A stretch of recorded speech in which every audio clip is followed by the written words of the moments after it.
Thank you for the warm welcome, Georgina, and for this time and for having me in this space today. I'm really excited to speak with y'all. And what I'll try to do for today, if it's okay with everyone here, I'll try to keep my remarks a little bit on the shorter side so that we can have more time for Q&A. I get a little bit bored of my own voice, and also one of my weaknesses as a speaker in this space is I talk and think about homelessness all the time. This is my world, this is my life, and while that comes with its benefits, what it sometimes means is in speaking with people, I forget what someone who is not immersed in this world would be curious about. So, I can easily go down a rabbit hole of some nuance or obscure detail for far too long. And so I'll speak a little bit at the beginning, but really what I'm curious about is your questions and your lens on the issue, and to try to shine a spotlight into that area. So that'll be the core of our time today. As Georgina introduced, my name's Tony D'Amato Stortz. I was a Kitchener boy. I left it because with parents like mine, it's a very small town. But whether I'm Louisa D'Amato's son or Brian Stortz's son, often people have an opinion before they meet me, which is wonderful most of the time. But I'm always happy to come home. And this really is home and will always feel like home. And my pathway into homelessness and working in this was not traditional. I didn't study social work. I didn't go to school for any of this stuff. My pathway into working in homelessness and with BetterStreet actually runs through a Home Depot lumber aisle. So growing up, addiction doesn't run in my family, it gallops. And I have family members who I grew up with who, we grew up together, we grew up in the same space and in the same, Easters and Thanksgivings and Christmases. And we kind of got into trouble together in the way that teenagers do. But I had a wonderful, caring support network, and I got really lucky. And so my road had a couple of potholes, but I never quite went off a cliff, as, so many young people do. But there are members of my family who weren't so lucky. And I saw some of the folks I grew up with go from, a friendly face at a Christmas dinner to someone who wasn't showing up quite as often, to someone who we never saw, to someone who I started seeing on the street in downtown Kitchener sleeping in a bank vestibule. And that feeling never left me, and it really made me mad because we live in a beautiful country, and we live in a huge country, and we live in a country with lots of lumber, and a country where I don't believe anyone should be sleeping in a bank vestibule. And that feeling all really hit me one day in a Home Depot lumber aisle when I was there to buy a piece of plywood for something, and I realized that everything we needed to bring my cousin home was right there in that building. We have space in this country. We have room. If nothing else, we have space. And we have lumber, and we have cinder blocks, and we have concrete, and we have all of the things required to end this problem, but we don't do it. And I remembered realizing that, in the windows were in aisle 14, and the locks were in aisle 21, and the keys were next to the locks, and there was the framing lumber, and there was everything. And I knew the people in this community. I grew up here. I knew that there was the will to do it, and I couldn't put my finger on what the problem was. Where was that disconnect between what we had in abundance and what we knew we wanted to do, and our family members and our loved ones and our neighbors who had fallen off this cliff, and how could we bring them home? So that path didn't lead me into outreach work. Come on in, it's okay. That path didn't lead me into outreach work. It led me into construction. I thought, if you care about homelessness and if you want to end this, you should learn how to build a house. So I lied my way into a job with a construction company. I embellished my resume quite a bit, and by the time they realized, it was too late. So I was taken under the wing of some lovely carpenters and worked for a custom home builder out in Guelph. I learned quite quickly that building custom homes on on farmland maybe wasn't the way that we were going to end this problem. And that's what led me back into outreach. So I worked as a fundraiser for the Working Center, helping coordinate the mayor's dinner. I got a job at a men's shelter at House of Friendship when they were down at the Radisson. I was a shelter outreach worker there. And then I got a call from Father Toby Collins asking if I would help coordinate the construction of a couple of tiny homes. These were the homes that became the homes at a Better Tent City. We worked with young students to help teach them carpentry skills over a summer and get those homes fitted out with insulation and everything needed to make something comfortable. After some time there, Father Toby asked me if I would become the outreach coordinator for St. Mary's Parish, which led to one of the most wonderful and challenging 2 years of my life. We helped launch Tiny Home Takeout from the ground with Chef Amy Sear, helping serve over 100,000 portions a year now. They're well over that. And then he realized quite quickly that I was terrible at being in church, at being like the outreach coordinator on the faith side. But I was better on the street. So he pretty much just leased me out to a Better Tent City. He was like, please stop coming to Mass and instead go to a Better Tent City and find something to do. And in that time, I became the maintenance and sort of site superintendent for a Better Tent City. We saw that community through 2 moves from their original home at Lot 42 out to a snow dump facility on Battler Road after Ron Doyle passed away and the property was sold. And then when the city needed that property, we moved them back to Ardell Avenue. We saw that community through 2 COVID outbreaks, one of the Delta variant, which now seems so far in the past, but was very present at the time. And we saw that community through its really vulnerable inception phase, when it seemed like at any moment it was all going to shut down, and this idea of tiny homes and a new solution to homelessness, a really made in Waterloo region solution, was going to be gone, like a match that never quite took. But through the bravery and dedication and hard-headedness of the organizers and residents of a Better Tent City, we made it stick.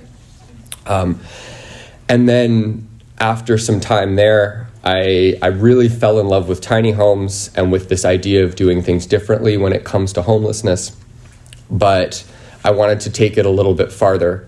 So I left a Better Tent City and the parish and Waterloo region to start an organization called BetterStreet. And BetterStreet is a consultancy that only works on the issues of addictions, deep poverty, and homelessness. We try to bring the skills of the professional world of, I used to be a political staffer. We've got, now the team has grown. We have researchers and writers and architects and designers and trainers and all of that. And we help try to make tiny homes and the idea of new solutions to homelessness possible across the country. We work from Winnipeg to Cape Breton, and we build things all across the country to try to end this crisis. But in these speaking gigs, people often say, "Oh, come and talk about homelessness. Tell us what's going on."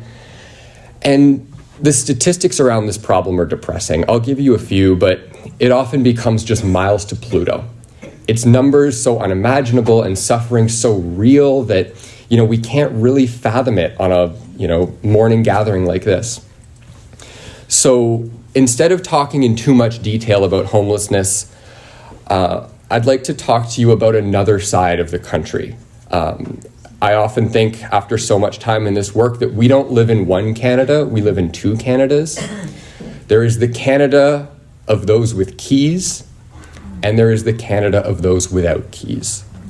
And these countries are layered on top of each other. Georgina, you talked about Weber and Victoria.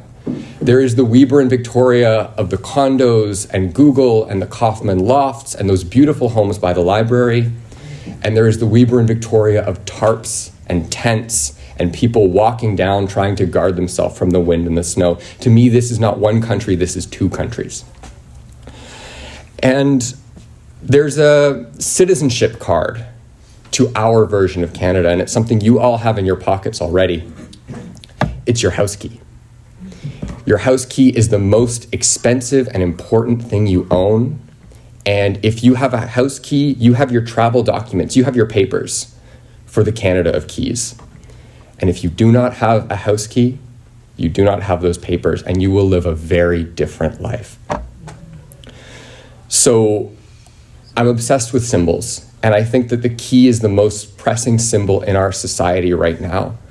I would venture a guess that, actually maybe a show of hands, who in this room has a key in their pocket? Or purse, sorry. I forgot the demographics of the room I was speaking to. Mostly purses. But the key is your symbol of belonging. The key is the thing that says, I have a space where I can sleep through the night, and I know that nobody will come in. I have the right to my property, and I have a place I can leave my things. I have a place where I can raise my family. I have a place where my grandchildren can come visit me. I have a place where my food can be kept in the fridge so I don't have to eat out at every meal. And I can vote because I have an address. Technically, people on the street can vote, but it's exceptionally difficult. A key is your access to the civic process. It's your access to the rights guaranteed in our charter, right? Well, people on the street have these things in theory. They very rarely have them in practice. Your key extends your lifespan by a significant amount. It means that medical access is available to you. It means that if you get medication, you can keep it and you can take it on a regular basis. It is the number one determining factor of the kind of life you will live, and we never think about it. I pay $1,500 a month for the right to rent my key.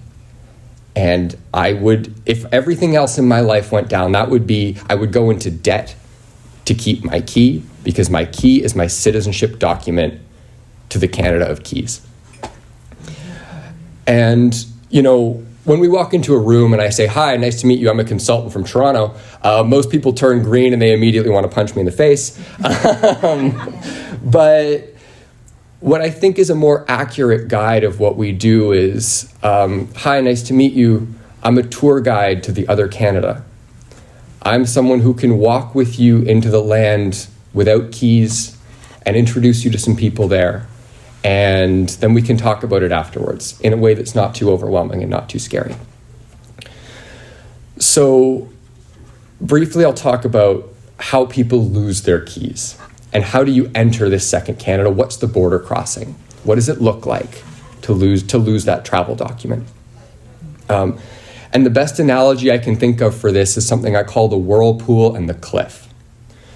So the cliff is addictions, deep poverty, our housing crisis, and the whirlpool is what happens to you once you've lost your keys. And the problem that we have right now is that the cliff is eroding under us. More and more people are trying to hold on to fewer and fewer affordable units. And with every rock and landslide that comes off the cliff, people fall into addictions. They fall into deep poverty. They fall into homelessness. And the statistics on this are overwhelming. I mean, one drive down King Street tells you what you need to know, but our current rates for Ontario Works, if you don't have a job in this country, if you can't work, what you get for shelter monthly is $390. For everything, food, any travel, anything you need, that's $773 a month. If you have Ontario disability, which means that a doctor has confirmed you cannot work, it's difficult to get on ODSP, the Ontario Disability Support Program, you get a bump. You get $582 for your shelter a month and $1,368 total. I went on Kijiji and tried to find a rental in Waterloo region for $390 a month. There's zero. There's literally zero. If you make the filter under $390, there's nothing available.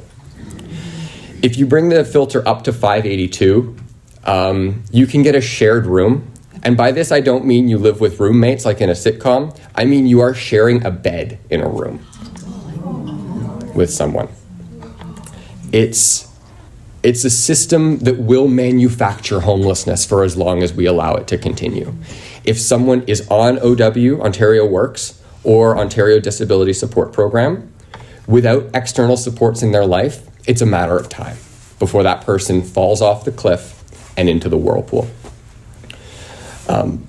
This is against a backdrop of rents in our community that have risen 141% since 2005. That's more than doubling of the rent for a room in our community. Social assistance rates have not risen in line with that.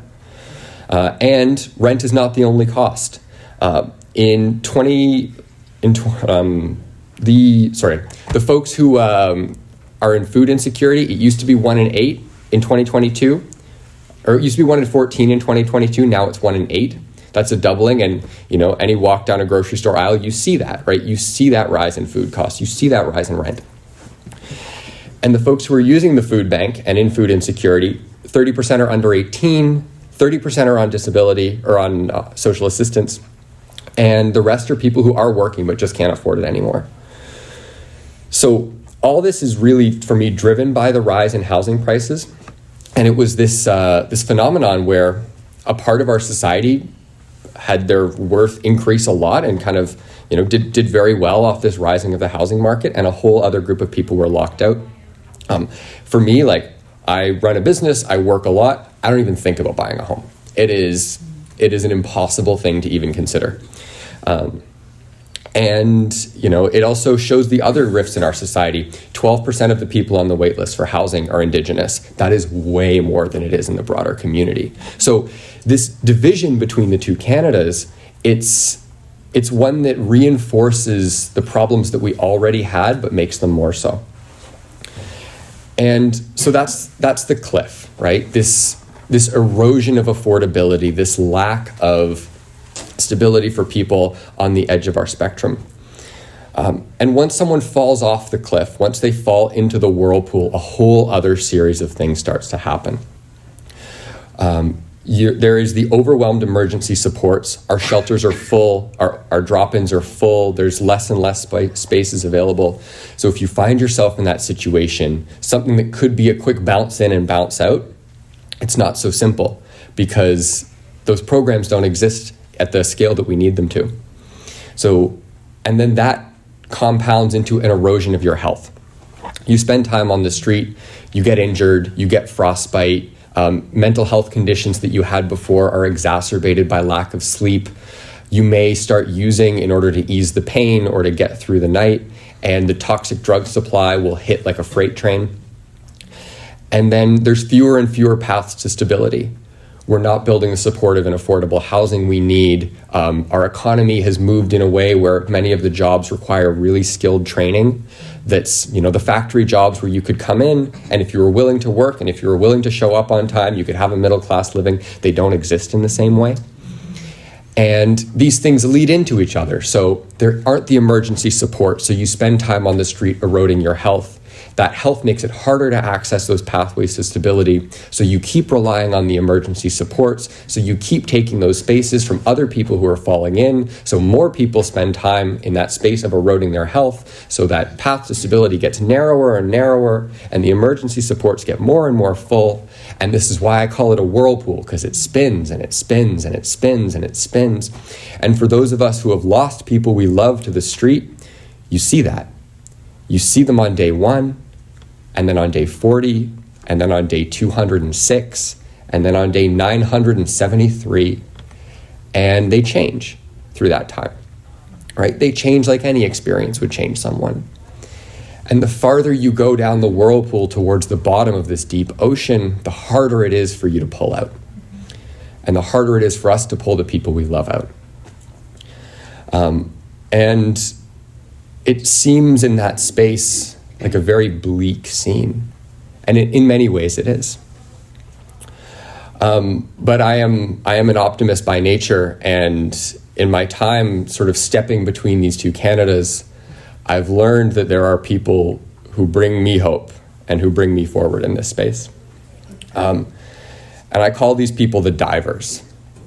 They are people from the Canada of Keys. They are people with gifts and with skills and with resources who go to the edge of the ocean and they go to the whirlpool and they see the people they love and they see their neighbors and the people from their community spinning. And instead of closing their eyes or going back inland where it's comfortable, they dive in. They roll their sleeves up, and whether it's cold or not, whatever the temperature, whatever the season, they jump right off that cliff and they go in to find people. I know these people well, and you may recognize some names from the community. You know, Father Toby Collins is a diver. Chef Amy Sear is a diver. Joe and Stephanie Mancini, John Neufeld, Pete McKechnie, the outreach workers in our community, they're divers. And when I see them, that's what I think is, you know, like someone diving on the bottom of the ocean to get scallops, right? They go out, they swim into deep water, they take a deep breath, and they swim down into this other world with different rules and norms and expectations. And they find people. They find people down there.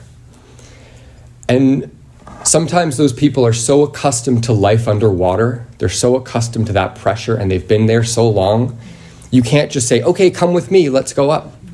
Because like any diver, you know, the pressure comes and you get decompression sickness. It's called the bends, right? And it takes time to bring someone up from deep water. And sometimes people won't come up.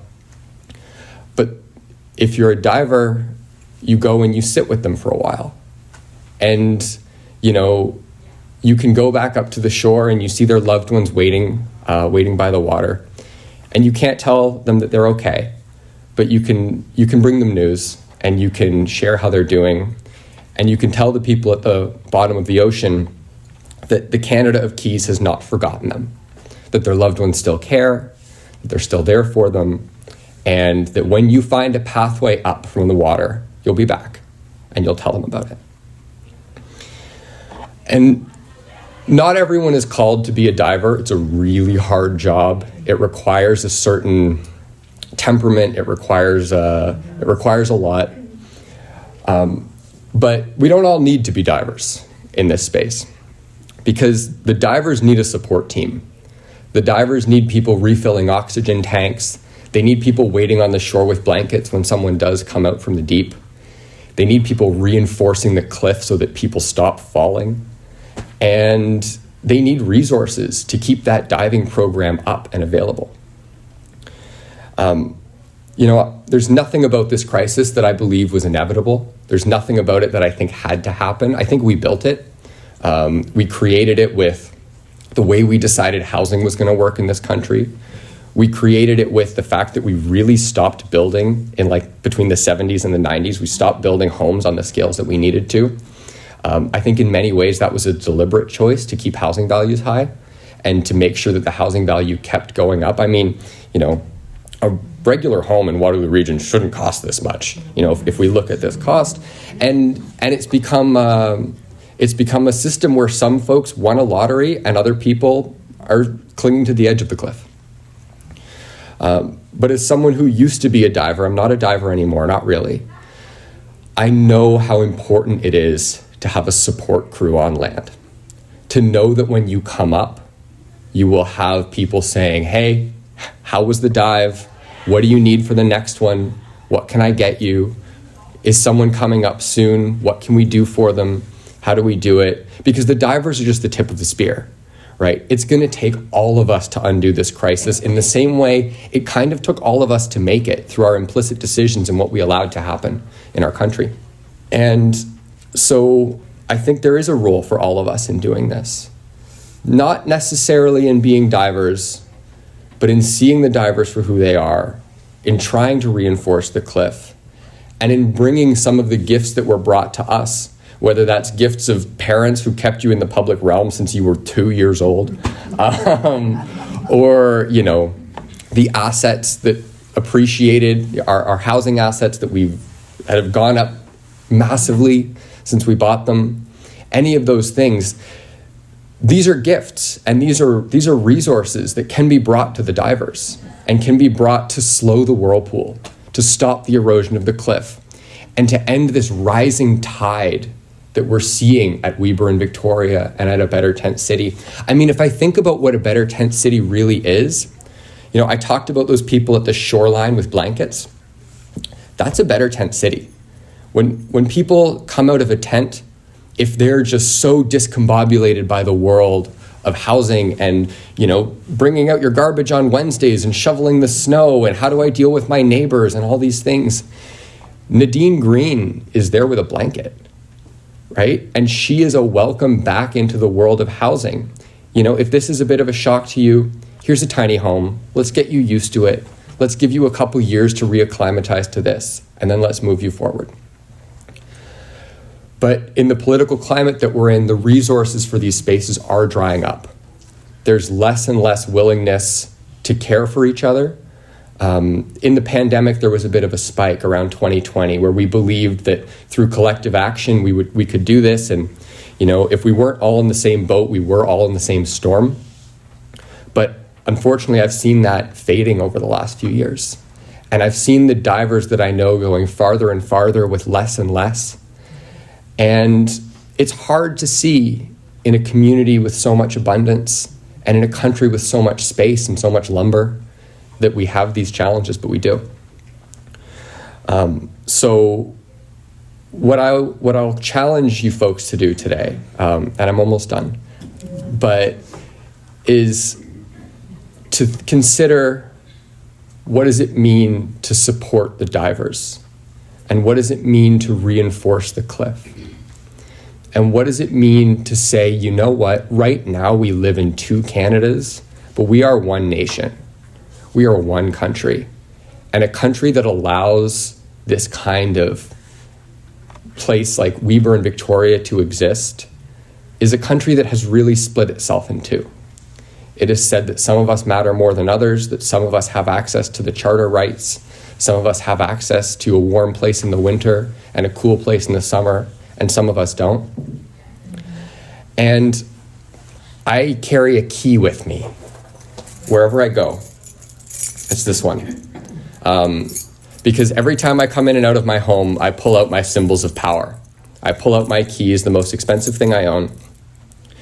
And on my keychain, I keep one uncut key. This is a blank key. And it's a reminder every time I walk in my door that there are people in our country who are still to be brought home. And I have to bring it out every time I go home. And I remind myself that my work is not done until this key is cut for everyone. So I've brought y'all a gift today, and I apologize. I lied to Georgina in the planning of this event. She asked me if there was anything I wanted to sell, or if I wrote a book, and if I could sell my book. And I can't, through the generosity of the Moats family and the Moats Family Foundation. They paid for me to write it so that it could be available for free. But if you are interested in being a support crew for the divers in our community, I would encourage you to take an uncut key. I brought them, they're by the coffee. And you're welcome to put it on your keychain. So you remember when you go home that there is a second Canada. There's another country layered on top of ours. There is a second Waterloo region. And this key to me is a commitment that we will end this split in our country. We will bring those people home, and we will make it so that we live in one nation. And the only cost of the key, if you're willing to do it, is a donation to a better tent city. That is the ground support crew. Those are the bravest divers I've ever met in my life.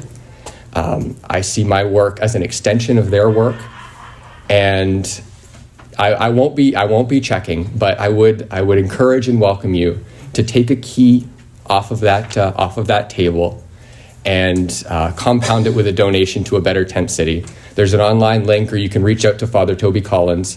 They're in a fundraising campaign right now, trying to make sure that they can stay open for another winter.